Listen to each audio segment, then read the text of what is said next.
So that's number one. Number two is, if you haven't watched my previous webinar on better at-home workouts, make sure you check that out, because I already covered a lot of things on that, equipment that we recommend, and so forth. So I'm not going to reiterate that. This one is a follow-up. It's a little bit more towards athletes, right? The athletic population. So now let's get right into it. First off, let's clarify.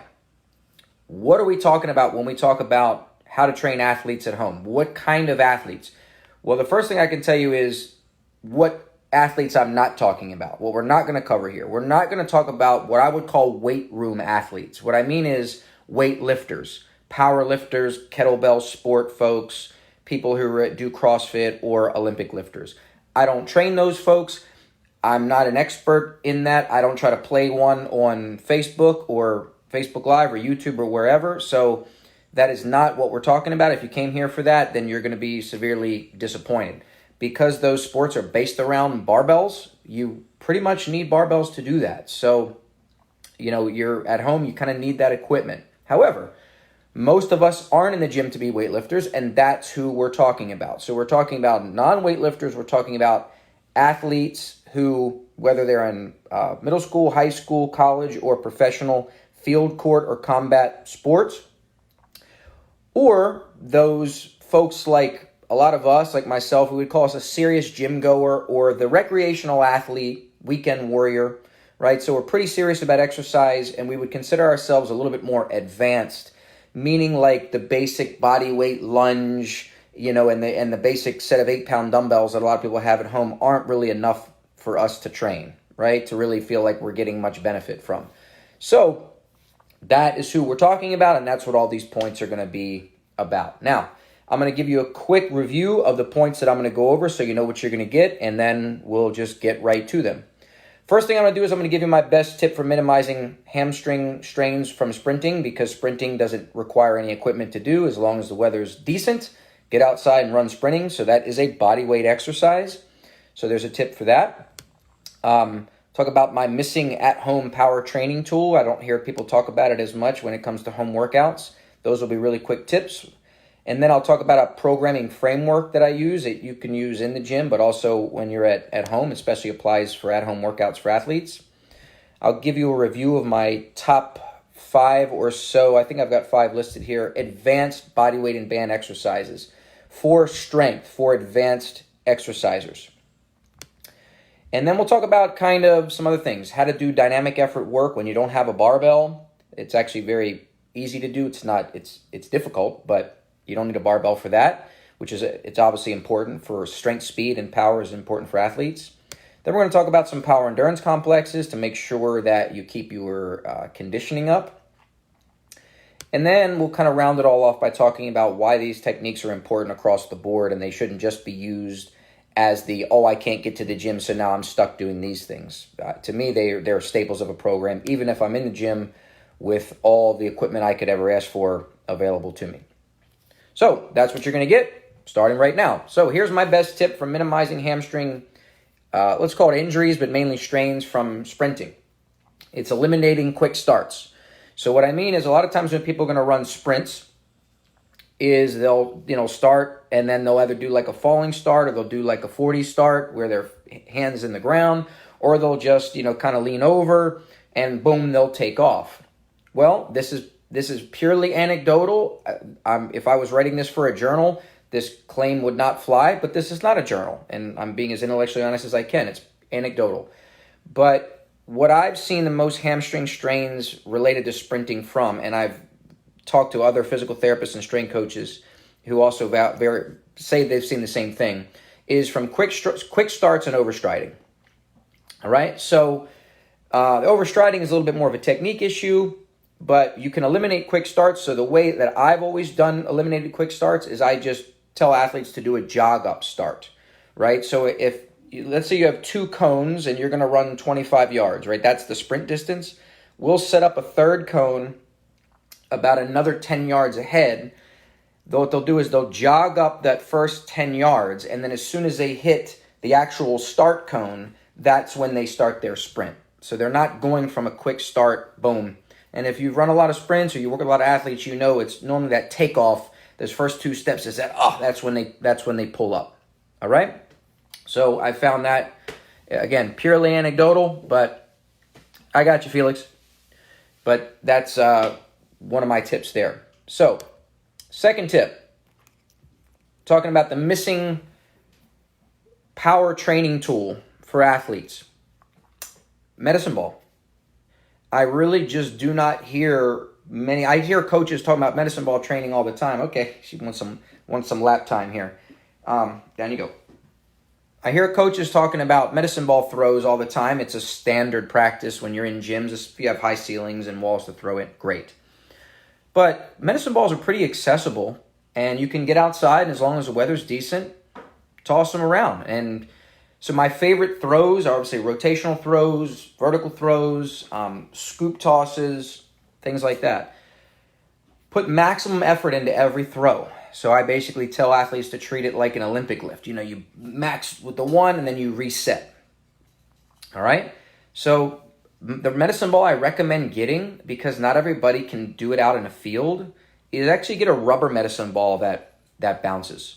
If you get one of those Dynamax style balls, again, we're talking about if you just could get one ball because you're a student athlete and you're in an apartment, you got limited budget, and you don't have a full gym there. One ball. I'd recommend more of like a 3K, so around 6, no heavier than about 10 pounds, right? It's pretty versatile. I like an 8-pounder for most people, works really well. If you're a little weaker, I would go to a 6-pounder or 2K, somewhere around there. And get outside and throw the sucker. There's your power training.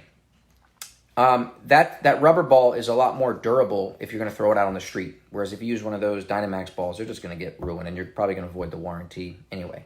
One of my favorite kind of power endurance, I'm kind of skipping ahead here, protocols for medicine ball throws is we'll stand you, like let's say you're in a parking lot, right? And the parking lot is 100 yards distance. You throw the ball at a 45-degree angle. So not vertically, not horizontal, but a 45-degree angle as hard as you can, putting your legs into it. So it's kind of like a thruster type action. And then as soon as your feet land, you sprint as fast as you can after it. Get the ball before it bounces 3 times, is what is the general standard. If you're throwing it 45 degrees, you should get there. If you're throwing horizontally, then you're never going to get there. Reset and do it again. And then do that for about a minute. So it's hard as you can throw, sprint after it, get to it before it bounces a 3rd time. Normally it'll bounce twice. Reset, go again. Do that for about a minute. That will wear you out. Sometimes we'll even do I call it a reverse scoop toss, where you're standing, you launch it this way, turn around, boom, sprint after it, throw it kind of at a 45-degree angle. That's a little bit more power endurance type work, but a very underutilized. Sarah, that's a killer. Yeah, it is. It's a very underutilized, but simple complex. Another one is if you have a concrete wall that you can throw it against. Again, this is a little bit more power endurance now.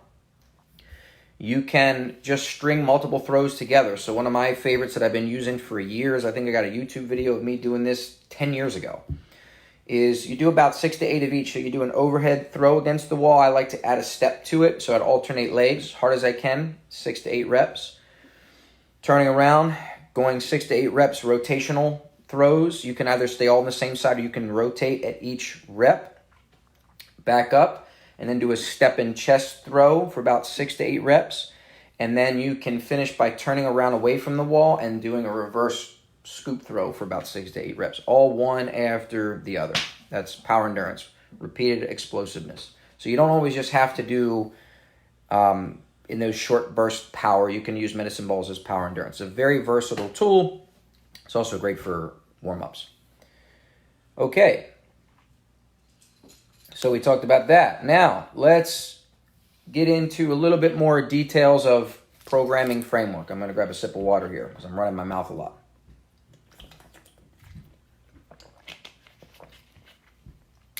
So if we're talking about training athletes at home, the assumption is that they don't have access to the typical iron equipment, right? Maybe they have a light set of dumbbells, but due to, space limitations, budget, they don't have barbells, and they certainly don't have enough plates and things like that. So we're assuming those aren't really on the table. That's what we're going on here. So I like to use it in regards to a programming framework. And by the way, I use this same programming framework if I do have access to all that with athletes.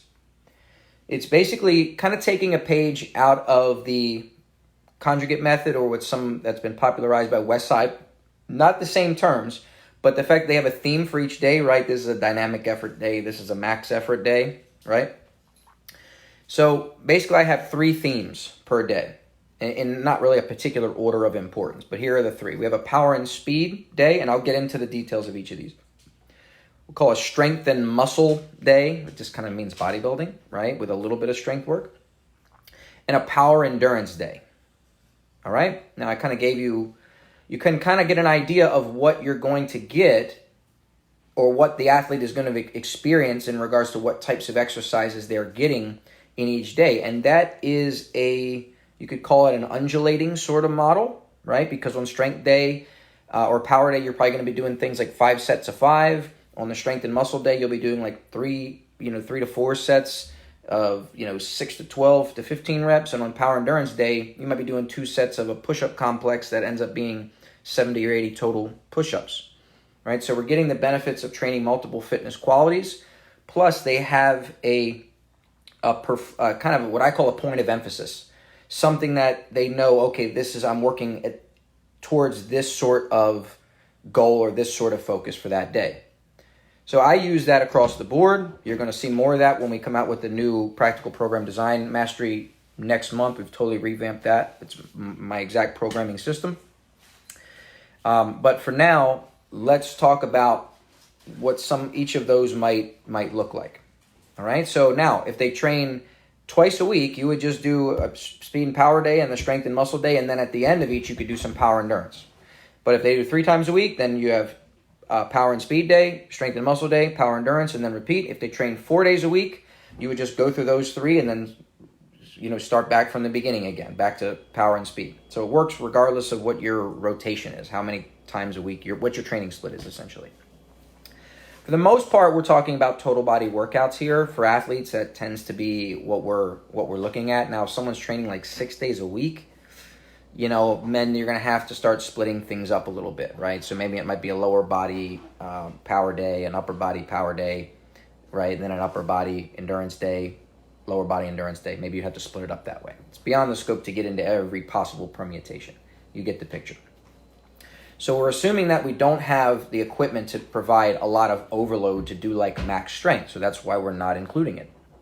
So now that brings me to this. Well, what do you do on strength and power day? How do you help someone who's pretty strong, right, get stronger? And what I mean by pretty strong is that basic chin-ups are pretty easy for them.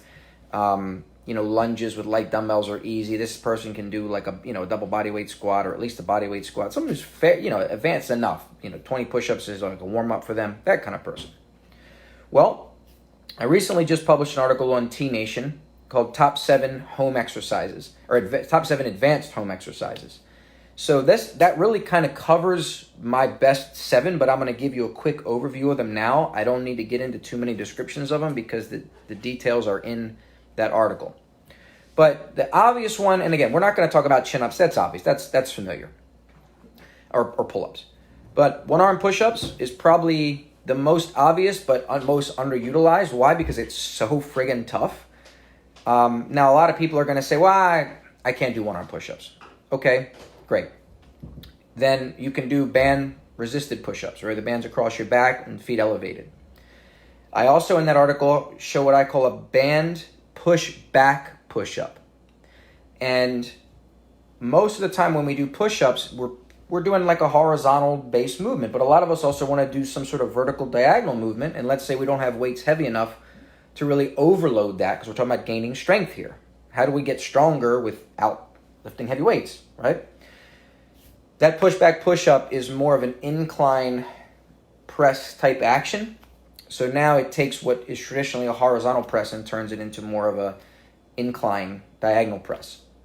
So you have both those sort of pillars covered, your horizontal push and I call it vertical diagonal, because not everybody can go like this, and I kind of put vertical and diagonal pressing in the same category. Now for lower body, a lot of people are going to think, pistol squats. I don't think there's anything wrong with pistol squats. I'm not a real huge fan of them because the positioning doesn't look very athletic to me. Now, I'm not saying that it doesn't require athleticism to do. That is not what I'm saying. What I'm saying is the force generation patterns, the joint angles, don't really resemble to me like you would look at when you do like a back squat or a sprint start. And I'm trying to more replicate those force generation and neuromuscular coordination patterns. So I prefer what I call the knee tap squat. I've heard people call that you may know it by another name.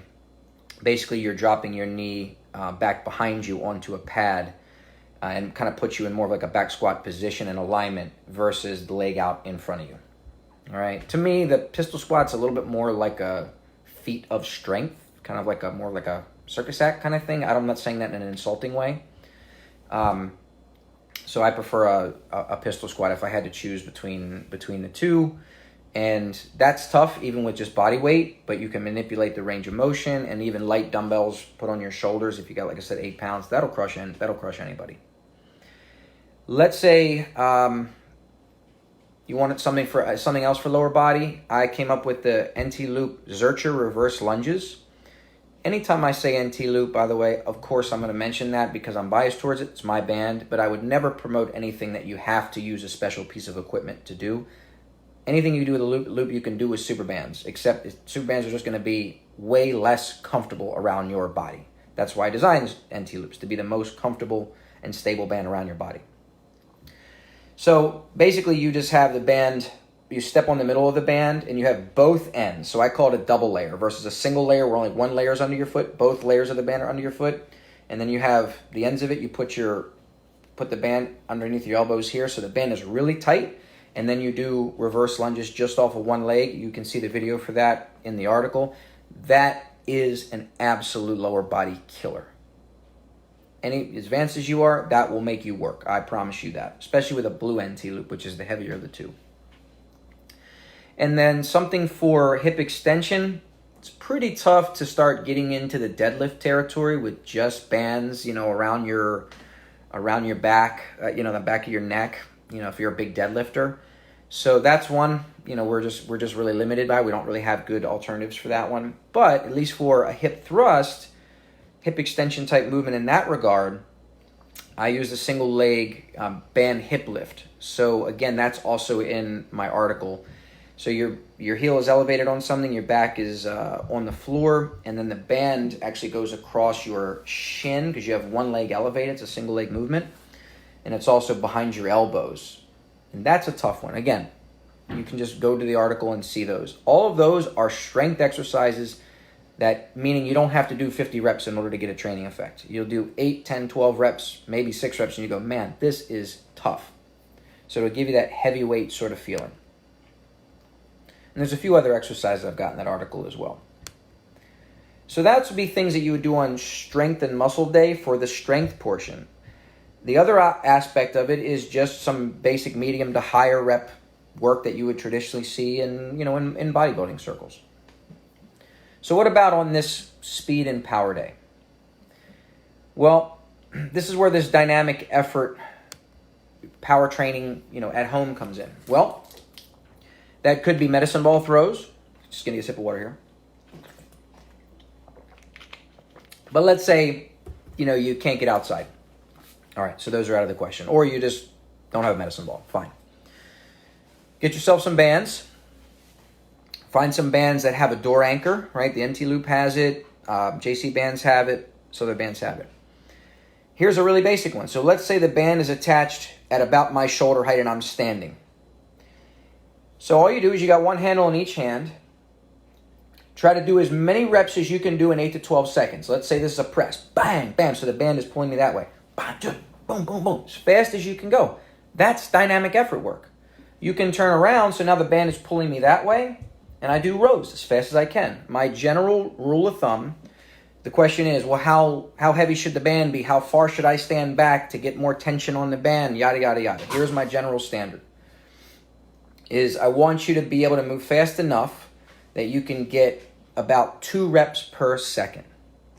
Now, it's going to depend on the exercise. When you start getting into lower body speed work, for example, you take an NT Loop, you put it behind your back and then under your feet, and you do speed squats. You grab the band, so you put some slacken the band up here so there's more tension at your lower body, you're going to get more of about, you'll barely be reaching about 2 reps per second. Whereas if you're doing a band speed row, you should definitely be hitting about 2 reps per second. You're possibly going to be like at 2.5 reps per second. For the squats, band speed squats, you may be like 1.5 reps per second. So lower body tends to be a little slower, but upper body, you should be able to rip those fast. So again, I have a whole article written on this on upper body dynamic effort work. I show, I think, 14 different exercises for the upper body. Even doing something is like band chops where you're rotating your hips. There's no reason why you can't do those in a dynamic effort fashion. Not everything has to be isometric and slow. And by the way, I think pow-off presses or anti-rotation presses, it's a good exercise, but I'm not against doing band rotations, all right? So you can do them fast. So that would be something that you would do on speed and power day. Power is just strength times speed. So if strength is force generation or force production ability, power would just be your rate of force production. The other aspect of what we might do on strength and power day is basic stuff. Squat jumps, deadlift jumps. It's just a squat jump from more of a Romanian deadlift position. That's where you do your plyo push-ups, even though they're not really plyometric. They're just a power push-up, right? Those are pretty basic, but a lot of times we don't do anything for rows. You can do a speed band lat pull down. You can do a speed band row. You can do one arm rows. You can do alternate arm rows. All of these things have been in my repertoire for years, but I rarely see trainers taking advantage of them. And to me, I kind of get a laugh when I see people always think dynamic effort has to be with super bands around barbells. Dynamic effort is just a point of emphasis of a rep. All right, so there's plenty of things you can do. Now, if you're a little stronger, take an NT loop or a super band, put it around your back, so do band resisted push-ups, and see how fast you can, and say, okay, go as fast as you can, as many reps as you can do for 12 seconds. Bang, bang, bang, bang. And that is a whole new world of intensity than just saying 12 push-ups. All right? Also, check out on the NT Loop website or my YouTube, NT Loop hybrid deadlifts. You can do it with super bands as well. You could do those for speed as well. Those, I would say you want to get about 1.5 reps a second. You might get into the 2 reps per second realm on those. Those will wear you out. So any movement that you can do, your basic presses, pulls, vertical, horizontal, diagonal, hip dominant, or knee bend as I call it, hip hinge. I just gave you at least one for each, right? So, now, power endurance. So this is what we would do on the power endurance day. This is where you start getting into your really high rep work like complexes. But what we're talking about here is more building local muscle fatigue. So here comes our guest star again. She loves to do that. So in this case, here's a basic one. I love this one. We call it the push-up triple threat, right? So I'll give you a couple versions of it. I'm going to even give you a version if you can't do a push-up on your own. So I'll give you 3 versions. Here's one version. No bands required. You start with your feet elevated on the bench, hands on the floor. You do as many push-ups as you can do. Rest no more than 30 seconds. Then do as many push-ups as you can do, regular push-ups. Feet on the floor, hands on the floor. Then rest no more than 30 seconds. Turn around, put your hands elevated on whatever you had your feet on, whether it be your couch, bed, whatever, and then do as many reps as you can do. All right? That would be strength endurance. It's not as much power endurance. We'll cover that in a moment. Here's another version that you can do with bands. Let's say you have your NT loops. You start with the NT loops behind your back, and you do push band resisted push-ups, as many reps as you can do. Rest no more than 30 seconds. Take the band off. Do as many push-ups as you can do. This is all on the floor. So no band resistance, just body weight. As many reps as you can do. Rest no more than 30 seconds. Then put the NT loop on just like a slingshot, right? I've got videos on how to do all this stuff. So now it's band assisted, and you do as many reps as you can do. Now, for those who can't even do their own push-up, I got you covered. So check this out. You put the NT loop on or a super band just like you would use a slingshot. Again, we have video tutorials on how to set the band up for this. So now it's assisting you. So it gives you enough assistance that you can do a push-up. So you do as many reps as you can do band-assisted push-ups. The band is across your chest. Then you take the band off, you go to your knees, you do as many kneeling push-ups as you can do. Again, no more than 30 seconds rest between. Then you finish by doing kneeling push-ups with band assistance. So the band goes back on across your chest like a slingshot, and then you rep out. Okay, so that's pretty basic to do. Very difficult to do. That's what we would do on a power endurance day. For upper body, let's give you an upper body pull.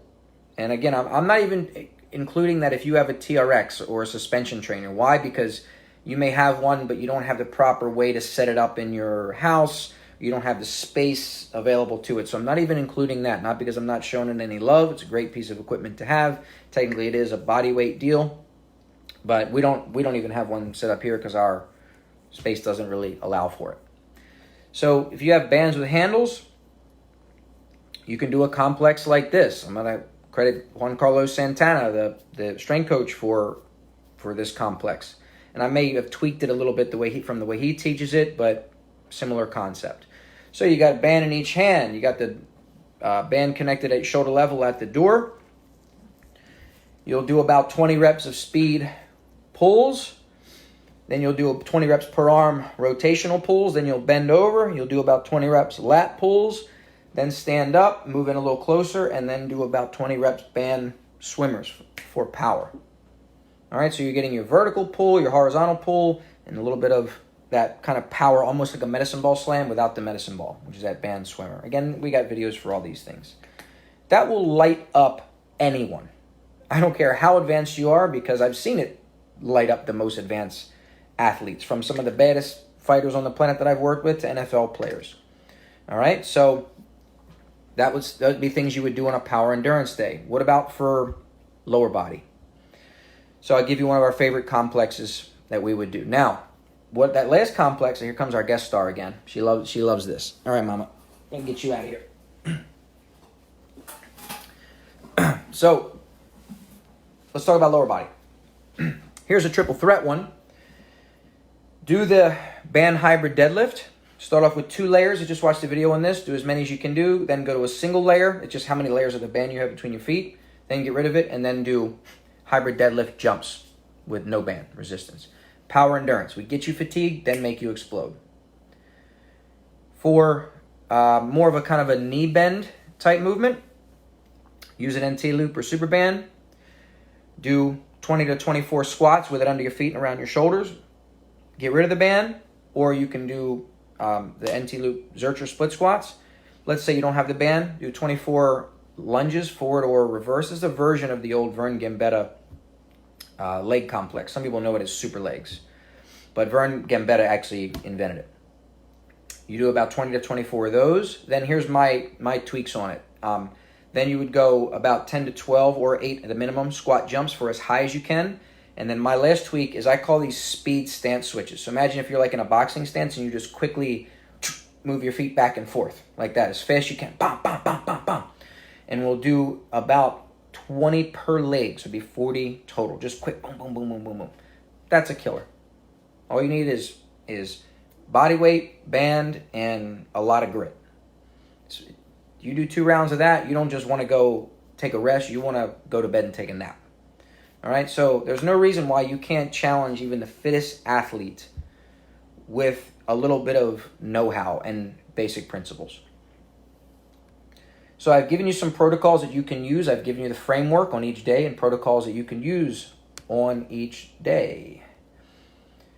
Now, that kind of wraps this up with, I do have some more points before we go to Q&A, and I haven't seen any questions posted yet, so it means I'm doing a good job of being pretty clear. If I do pat myself on the front of my back. So this stuff to me is important to do all the time. So when I was talking to Vince McConnell about this, and he should, in his webinar tomorrow, should talk about this, but these exercises can make you better when you go back to the gym. Why? Because they make you fitter and more adaptable and well-rounded. But then that, to kind of piggyback off his point, is I've always used these exercises and these concepts as staples in my strength programs when I've been in the gym, and we weren't living in limited times, right, where we are just kind of stuck at home. So there's nothing that I'm talking about here that isn't evergreen, right? I call it jeans and t-shirt training. No matter how fashions change, jeans and t-shirts always look good, and you'll never be ashamed to look back at yourself in a picture and go, man, you never go, I can't believe I did that. You don't look back at an old program, right? Because when you base things on principles, they never go out of date. So last 2 points is bands and bodyweight training. They make for great gym logistics. So one of the big reasons why I've always promoted that all my clients, regardless of their level, become competent, familiar and competent with a variety of band and bodyweight exercises, even when they're training with me and I've got all the fancy equipment I could ask for in my gym or at a big box gym, is for reasons just like they travel. Sometimes they miss workouts. Sometimes they got to work out at home. So now we're never putting them in a position where they're unfamiliar. Logistically as well, if you're doing semi-private training or group training, or they're training on their own when they're not with you at a big box gym, if they've got bands in their gym bag, they don't have to fight for cable equipment, right? So you want them to do a tri-set. But the tri-set in your gym works out well because they can use your adjustable cable column with your lat pull down with some other piece of equipment, right? A bench. Good luck doing that at a big box gym. You're consuming 3 pieces of equipment that are real estate that every other gym member is trying to get to, and as soon as you leave it, they're going to be on it. So in this case, no problem. You got that lat pull down, stay there because that's not going to move. You whip out your bands, you attach them to the lat pull down. Now you got a cable right there, right? And then you just simply don't program the bench exercise. You just do a different exercise equivalent that doesn't require the bench. So that way, you don't care if you're there when everybody and their dog is working out at 6:30 a.m. or p.m. at the gym. You don't have to worry about trying to consume 3 pieces of equipment. You find 1 piece of equipment you don't want to leave, the bench press, the machine, the lat pull down, whatever, and the other equipment you have brought to it, which is why it's nice to always have bands with you. Secondly, this is what I call the no gap principle. This is just a principle that I made up. What I mean is that I want no gap between what clients learn from me when they're training with me to what they can use in any environment. When they're in vacation in Costa Rica, when they have no gym to work out, or they're working out at home, they go, no problem. I can just use the bodyweight exercise you've taught me. I got my bands. I can do the band exercises. You got to give her credit for her relentlessness. But if you just get too caught up in this whole idea that we're all back to barbells and you're hardcore or whatever, man, that is really basing assumptions. It's basing it on the assumption that you're always going to have those things. And you're not very versatile at that point, right? So become a little bit more versatile. It not only increases your overall physical adaptions. Man, she just keeps coming back. I give her credit. So anyway, that's that. Now, if y'all have any questions, by the way, I appreciate you listening. Hope you got some good information from this.